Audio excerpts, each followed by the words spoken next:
Dolly.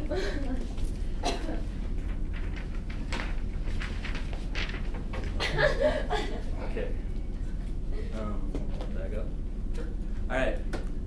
How many of you guys have heard of the story, children's story, Goldilocks and the Three Bears? Raise your hand. You haven't? Yeah. Well, it's a good story. It's written by Robert Southey in 1837. Now, how many of you have heard my version of Goldilocks and the Three Bears?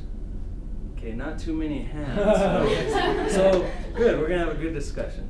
So the story starts with, once upon a time, there were these three bears. And they're not being hung, it's just a reference. Whoa, one second. And then Yuri walked through and... Is that a close hand? It is just a puppet. Just act like this is three bears. So once upon a time, there were three bears, a family of bears who lived in a beautiful cottage in the forest. And one day, one day they went out for a walk. So they leave their house.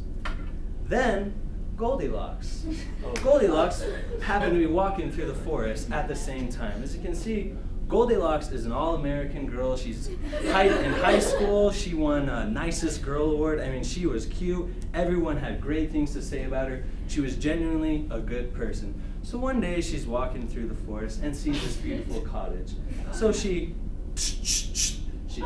knock. She knocks on the door. And Goldilocks realized that no one was in the house. So she looked around and she said, "Hello, is anyone out there?" And then she realized that no one was watching her. So she kicked over the door and walked in the house. And then she made sure that no one was watching her. And meanwhile, Goldilocks saw a table. There were three porridges on there. She touched the first one and said, "This one is too hot." She touched the next one and said, "This one is too cold." So Goldilocks, being the valedictorian she is, combined the two bowls to make a good temperature bowl of porridge, ignoring the third one. And Goldilocks ate the porridge, but looked around, making sure no one was there to see her do her evil deeds.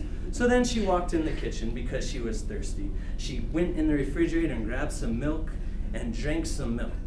And then she looked around again, making sure no one was there to see her, no video cameras. And then she spit in the milk and put it back in the fridge. And meanwhile, Goldilocks went through the kitchen and ruined everything she can. She got the blender and broke it. She put a magazine in the toaster. She just completely ruined the house. And then she walked into the den and she saw the family dog. And the family dog said, "Goldilocks, why are you doing this? You're such a nice person." And Goldilocks said, "Well, no one's around to see me, so I can do whatever I want." And then the dog barked at her, "Woof, woof," and Goldilocks grabbed the dog and strangled it.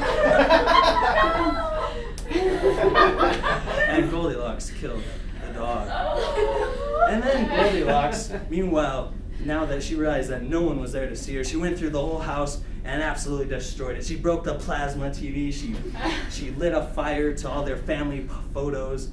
And then Goldilocks said, "Oh, I'm tired." So she went upstairs and fell asleep on one of the beds. She didn't care which one. And so she fell asleep. Meanwhile, dun dun, the bears, the three bears, came back from their trip. They realized their door was broken. They were furious, and the bears led a fury and said, "Who did this to our house?" So they walked upstairs and they saw little Goldilocks sleeping. Goldilocks woke up and said, "Oh no, oh no!" And then she ran to the window, but it was locked. They cornered her in. Dun dun. Dun dun. Goldilocks had no way out, so there was no way she could get out. "Oh no, don't hurt me, don't hurt me!" And they killed her. Now obviously, Goldilocks died, and that's the end of the story. Now obviously, that's a pretty intense thing to happen. But the moral, what I'm trying to get at is Goldilocks was a great person. Everyone loved her in the town. But the thing is that character isn't just who you are around other people. Character is who you are when no one's around to see you. And Goldilocks didn't really care because no one was around to see her, and she was being selfish because she was just worried about her reputation, not actually being a nice person.